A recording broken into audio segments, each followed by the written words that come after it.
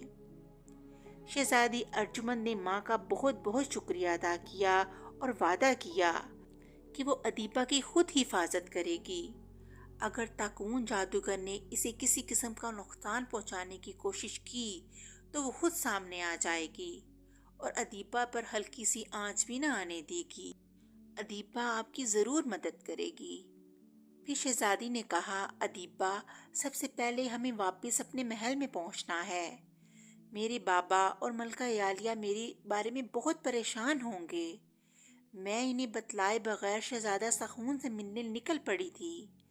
اب تو کافی دیر ہو گئی۔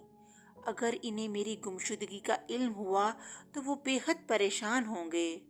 شہزادی نے کہا۔ ادیبہ نے اثبات میں سر ہلا دیا۔ تمہارے والدین مجھے دیکھ کر حیرت کا اظہار تو کریں گے نا؟ ادیبہ نے کچھ سوچ کر کہا۔ نہیں، کیونکہ ابھی تم ان کے سامنے نہیں جاؤ گی۔ تم ابھی اور اسی وقت میرا روپ دھار لو۔ میں ایک گھوڑا بن جاتی ہوں۔ تم مجھ پر بیٹھ جانا اور میں تمہیں ملک ساسان لے جاؤں گی۔ تم محل میں پہنچ کر اپنے آپ کو شہزادی ارجمند ظاہر کرنا۔ باقی کی ہدایات اور تفصیل تمہیں راستے میں بتاؤں گی، شہزادی نے سوچتے ہوئے کہا۔ ادیبہ نے اپنی ماں سے اجازت لی اور شہزادی ارجمند کے ساتھ اسی جنگل میں واپس آ گئی۔ تب شہزادی نے اپنے داہنے ہاتھ میں موجود سرخ نگینے والی انگوٹھی کی جانب دیکھتے ہوئے کچھ پڑھا۔ دوسرے ہی لمحے اس کے گرد سیاہ دھواں پھیل گیا۔ وہ کئی لمحے اس سیاہ دھوئیں میں چھپی رہی۔ پھر جوں ہی دھواں ختم ہوا، ادیبہ یہ دیکھ کر حیران رہ گئی کہ جس جگہ چند لمحے قبل شہزادی کھڑی تھی وہاں ایک نہایت خوبصورت گھوڑی کھڑی تھی۔ ایک لمحے کے لیے ادیبہ شہزادی کی جگہ گھوڑی دیکھ کر خوفزدہ ہو گئی، مگر پھر اس کا خوف جاتا رہا۔ آؤ ادیبہ، جلدی کرو، مجھ پر سوار ہو جاؤ، ہمارا سفر بے حد طویل ہے۔ گھوڑی کے منہ سے شہزادی ارجمند کی آواز نکلی اور ادیبہ اس کی بات سن کر جلدی سے سر ہلا کر اس پر بیٹھ گئی۔ گھوڑی نے ایک جانب بھاگنا شروع کر دیا۔ اس کی رفتار تیز سے تیز تر ہوتی چلی گئی۔ ادیبہ نے شہزادی سے کہا، کیا میں تاکون جادوگر کو دیکھ سکتی ہوں؟ شہزادی نے کہا، کیوں نہیں؟ ادیبہ نے سر اٹھا کر دیکھا تو اس کی دائیں جانب ایک ہالہ سا دکھائی دیا جس میں نہایت خوفناک شکل والا بوڑھا دکھائی دے رہا تھا۔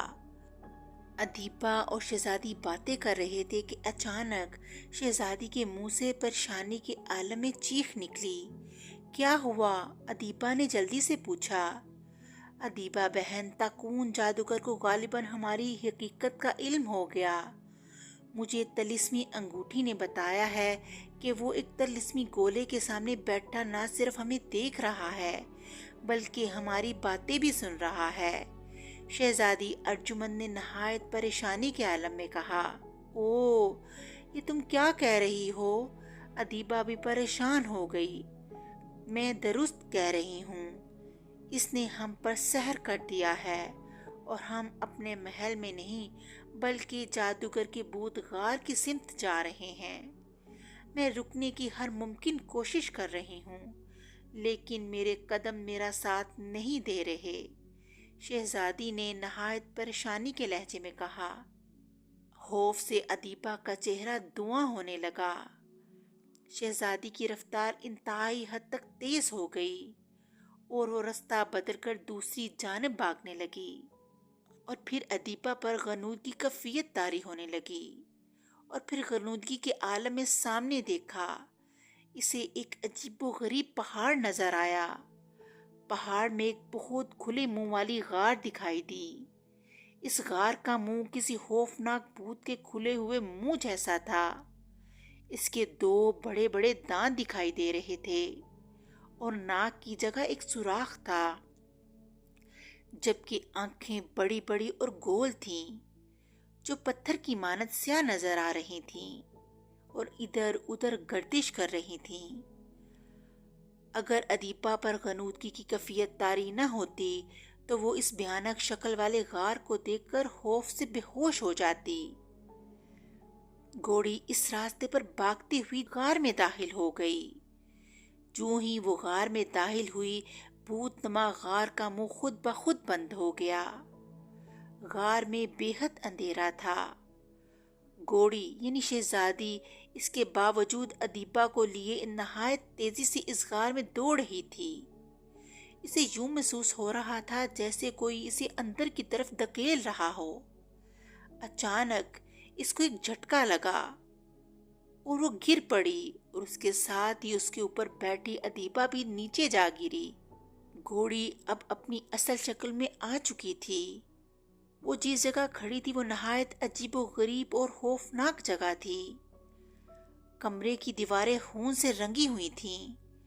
دیواروں کے قریب ہر طرف مختلف جانوروں انسانوں کی ہڈیاں پڑی تھیں۔ شہزادی ارجمند نے دیکھا اس کی ہم شکل ادیپا ایک بہت بڑے ستون کے ساتھ بندھی ہوئی ہے، اور اسے جس جگہ باندھا گیا ہے وہاں رسیاں نہیں بلکہ رسیوں کی مانند پتلے پتلے لمبے سانپ تھے، جس کے پھن ادیپا کے منہ کی طرف کھلے ہوئے تھے۔ ادیپا کا سر لٹک رہا تھا، غالباً وہ بے ہوش تھی۔ شہزادی ارجمند نے اس کو مصیبت میں دیکھا تو بہت پریشان ہوئی۔ عین اسی وقت اس کے قریب روشنی کا جماکہ ہوا اور وہاں تاکون جادوگر نمودار ہو گیا۔ شہزادی ارجمند ادیپا کی جانب بڑھنے لگی۔ رک جاؤ شہزادی ارجمند، اگر تم اپنی ہم شکل لڑکی کی طرف بڑھی تو اس کے بدن پر لپٹے ہوئے سانپ اسے فوراً ڈس لیں گے، اور تمہاری اطلاع کے لیے عرض ہے کہ یہ عام سانپ نہیں، یہ پاتال کے سب سے خطرناک اور زہریلے سانپ ہیں۔ اگر ان میں سے کسی ایک سانپ نے بھی اس کو ڈس لیا تو ایک لمحے سے بھی کم وقفے میں اس کا جسم جل جائے گا۔ تاکون جادوگر نے نمودار ہو کر شہزادی کو خبردار کیا۔ اس کے لہجے میں گہرا طنز تھا۔ اسے دیکھ کر شہزادی ارجمند کا چہرہ بگڑ گیا۔ اس کی آنکھوں میں اس کے لیے زمانے بھر کی نفرت اود آئی۔ میری جانب اتنی نفرت سے نہ دیکھو شہزادی، تم اس وقت میری قید میں ہو۔ ایک عرصے سے مجھے تمہاری تلاش تھی، مگر تم کسی طرح میرے قابو میں نہیں آ رہی تھی۔ آج مجھے موقع مل ہی گیا، اب تمہیں مجھ سے کوئی نہیں چھین سکتا۔ مجھے پریزاد شہزادے ساہون سے پریشانی لاحق تھی، مگر اس کا بھی بندوبست کر لیا ہے۔ اپنے دیوتاؤں سے اجازت لے کر میں نے اس کا طلسمی پتلا بنا لیا ہے، یہ دیکھو۔ تاکون جادوگر نے یہ کہہ کر فضا میں ہاتھ ہلایا، فوراً اس کے ہاتھ میں ایک مٹی کا بنا ہوا پتلا آ گیا، جس کی شکل ہو شہزادے سے ملتی تھی۔ شہزادی ارجمند اس کے ہاتھ میں شہزادے کا پتلا دیکھ کر پریشان ہو گئی اور تیزی سے آگے بڑھی۔ نہ شہزادی، آگے نہ بڑھنا۔ اس وقت تمہارے شہزادے اور تمہاری ہم شکل لڑکی کی جان میری مٹھی میں ہے۔ میرے ایک اشارے سے نہ صرف یہ زہریلے سانپ تمہاری ہم شکل لڑکی کو راکھ کر ڈھیر بنا سکتے ہیں، بلکہ میں اس پتلے کی گردن توڑ کر شہزادہ ساہون کو ایک لمحے سے بھی کم وقت میں موت کے گھاٹ اتار سکتا ہوں۔ تاکون جادوگر نے جلدی سے کہا، اور شہزادی وہیں رک گئی اور رندی ہوئی آواز میں بولی، کیا چاہتے ہو تم مجھ سے؟ اس نے اپنی ہم شکل لڑکی ادیپا اور تاکون جادوگر کے ہاتھ میں شہزادے کا پتلا دیکھتے ہوئے کہا، صرف یہ کہ شہزادہ ساہون کی انگوٹھی اتار کر مجھے دے دو اور ہنسی خوشی میرے ساتھ شادی کر لو۔ اگر تم میری بات مان جاؤ تو نہ صرف میں شہزادے ساہون کی جان بخش دوں گا، بلکہ تمہاری ہم شکل لڑکی کو یہاں سے زندہ سلامت جانے دوں گا، ورنہ دوسری صورت میں ان دونوں کو ہلاک کر دوں گا اور تم سے زبردستی شادی کر لوں گا۔ تم نے مجھے اس ہم شکل لڑکی کے ذریعے دھوکہ دینے کی کوشش کی۔ تم نے اسے اپنا لباس پہنا دیا اور مکمل طور پر اپنے جیسا بنا دیا، مگر تم اسے شہزادہ ساہون کی انگوٹھی دینا بھول گئی، اور یہی بات مجھے تمہارے دھوکے سے بچا گئی۔ اب تم مکمل طور پر میرے قبضے میں ہو۔ تم اپنی اس انگوٹھی کی بدولت شہزادہ ساہون کو اطلاع بھی نہیں دے سکتی، اور اس بھوتگار میں قیامت تک نہیں آ سکتا وہ۔ لاؤ شہزادی ارجمند، اس انگوٹھی کو میرے حوالے کر دو، اب یہ تمہارے کسی کام کی نہیں۔ تاکون جادوگر نے زوردار قہقہ لگاتے ہوئے کہا، اور شہزادی ارجمند بے بسی سے ہونٹ پینچ کر رہ گئی۔ واقعی اس سے غلطی ہوئی تھی۔ گوڑی بنتے ہی سے چاہیے تھا کہ وہ شہزادہ ساہون کی انگوٹھی اپنی ہم شکل ادیبہ کو پہنا دیتی، تاکہ اگر تاکون جادوگر اس کے بارے میں جاننا چاہتا تو آسانی سے پتہ نہ چل سکتا۔ مگر اب غلطی ہو چکی تھی، اب کیا ہو سکتا تھا؟ ٹھیک ہے تاکون جادوگر، مجھے تمہاری شرط منظور ہے۔